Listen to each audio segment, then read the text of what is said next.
Hi everyone, my name is Justin. I'm the creator of OSnap, an iOS application that lets you make time-lapse and stop-motion photography projects on your iPhone or iPad. We're here today at Roosevelt Island in New York City, and in this tutorial we're going to be looking at how to create a basic time-lapse in OSnap. So here you can see I have my camera set up, and the first thing that we want to do is we're going to lock the exposure, focus, and white balance. You see I just swiped up and double tapped each of those settings in order to lock it.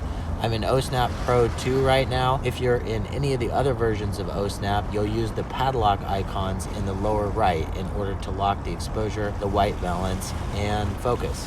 So now that we have those locked, I'm going to tap on the timer button on the right hand side that is just above the capture button, and that is going to bring up our current time-lapse settings.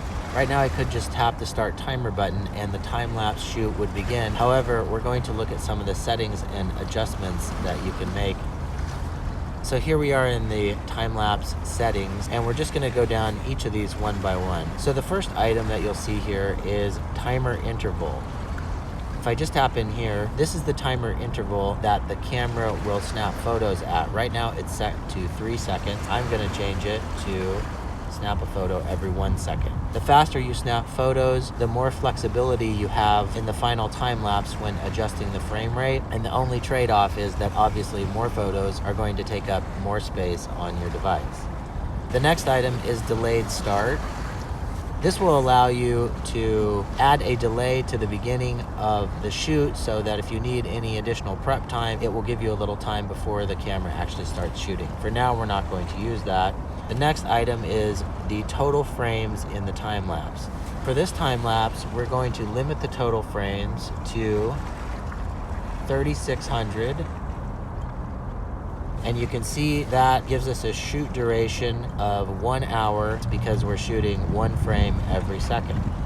The next item is dynamic zoom. This is a feature that is only available in OSnap Pro 2. We're not going to look closely at this right now. We'll look at it in another tutorial. What dynamic zoom does is it allows you to set the beginning zoom and the ending zoom of a time lapse so that the camera will slowly zoom as the time lapse progresses, and you will get a professional looking zoom in the final result. The next item is blackout periods. Sometimes if you're shooting a time lapse for a very long period of time, and there are certain times when you don't want the camera to take photos. For instance, at night when it gets dark, you might tell it, I don't want to shoot any photos from say 8 p.m. to 8 a.m. So you can set either a time of day based blackout period, or you can set a date range blackout period. For example, you might say start on Friday evening and pause shooting until Monday morning. And you can add as many different blackout periods as you need to any one given time-lapse shoot.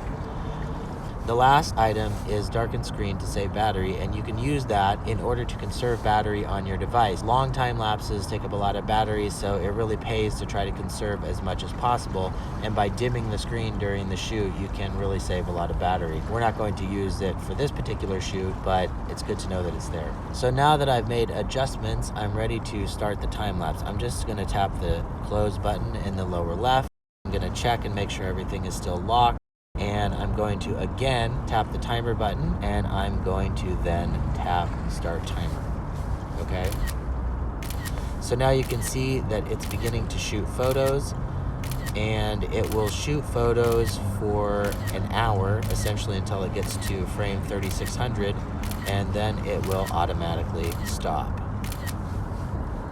Okay, so here we are. The time lapse has ended. You can see 3,600 frames have been snapped, and now we can just tap on the thumbnail in the lower right to take a look at our time lapse.